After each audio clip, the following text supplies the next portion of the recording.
Yeah, it's a really good scoreline. Was a difficult game. We knew that coming into it. They have a good record here. They're well coached. They play a particular way that can really test you tactically with their 4-2-4 formation. So we were very clear about what it took to win the game today, and that was maybe getting through the lines a bit quicker than normal and getting onto their back four with like counter-attack looking play really, and that's what we did. And then what you hope then is when you get into them areas that you can be as clinical as what we were, and it was pleasing to see. I wouldn't say it was a fluid performance. It was a bit of a stop-start game, and we contributed to that. But I always felt like if we managed their direct play, and we managed the transitional part of the game, that we would be a real threat today, and it proved to be that game, and we were a real threat. Because it was hard to get out your own half at times, wasn't it? It was quite difficult. There were lots of men in your half, and it was tough to play through. Yeah. But when you got through, but that was the plan. That was the plan. But I said, I didn't want too many long balls from the back. I wanted us to suck them because they do press with a lot of numbers, as you say. And once you get through them numbers, you can really have a lot of space to go and attack. And with Keenan's power and Brennan's pace and Phil and Jed and midfield players, Jack joining in, that we can be a really good team. Then we've seen us score a lot of goals in open space. So we really wanted to commit to playing out from the back. We really wanted to commit to dragging their press onto us, playing through. Did a lot of work all week on it, and then, as you said, relying on the front players to do what they ended up doing. So the game plan was a job well done from the boys. I know Philip Zinkernagle's had a helping hand on its way, but the other three were magnificent finishes, weren't they? Yeah, really good. I mean, and what was good is you fancied them to score. You really felt that Brennan, I haven't seen them back, but you're thinking, goal chance, So, and Sam, I was right behind Sam's here, and as soon as he was a great pass from Scott, and once he got that touch past the defender, I thought goal, and Sam's a really good finisher, and I thought our finishing was excellent today. We should have had a penalty as well, shouldn't we? First early doors. Yeah, should have had a penalty as well, and I was annoyed with the guy Dujon. When Dujon got injured, that they let them have a shot. We win the ball and then he blows up. I felt that was a little bit unfair. Yeah, it was a strange old game in terms of decisions today. It seemed to let an awful lot go.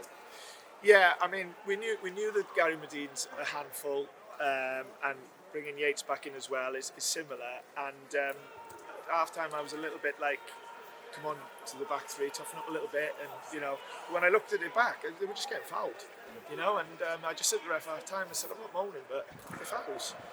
But he didn't do anything about it. Carried on. To be fair, you were 3-0 up by then. Well, but that doesn't matter, just because, like I said, goal difference could be important. And confidence, we want players scoring goals, we want to keep a clean sheet. So, whatever the scoreline, we still want to play our way. Brennan's had a good week, hasn't he? He got a lot of rave reviews for his international performance in midweek, and comes back to Championship football and scores those 2 goals as well. Yeah, and I didn't say anything to Brennan, but I think when he's come back from international duty in recent times, he's took a little bit to get going again. So it was interesting, and he hadn't played in them camps, and this one he did. So I felt that it was interesting to see how he did, and he was excellent. He is excellent, isn't he? His whole approach to playing for the team and the contribution that he makes is always a good one. So good. I mean, I've got to say, the most pleasing thing about today is everyone's obviously really, really happy with the result, and supporters, 3,000 there, were fantastic. But as once as we sort of said thanks and congratulations to everybody, the real attitude is, right, let's get on to the next one. And I like that. And what about Scott McKenna, who's come back a lot sooner than you told us he was going to? A lot sooner than you expected? Well, yeah, I mean, he really committed to his recovery in the international break, and I guess with us not having any games, there was full attention onto to seeing what we could do in terms of improvement to his injury, and he's really committed to it. He hasn't had any time off, which you didn't expect to. And earlier in the week, the doctor said he's making good progress. We'll see how it goes. And Scott, being Scott, really wanted to play, and fortunately he was fit. And did well. Gets a really good assist as well. Well, the more pleasing for me is that he jumped off his line and won it in what we call like the fight zone. And if you can get an assist after it, then great. But everyone knows how well Scott's done for us this year. But he's got to make sure that he keeps his head down as he does and keep improving and keep playing well. And a change of goalkeeper today as well, Steve. Is that to do with Ethan and potential jet lag? 100%, yeah, 100%. We're fortunate that we've got 3 goalkeepers really, but maybe 2 goalkeepers that can play in goal for us.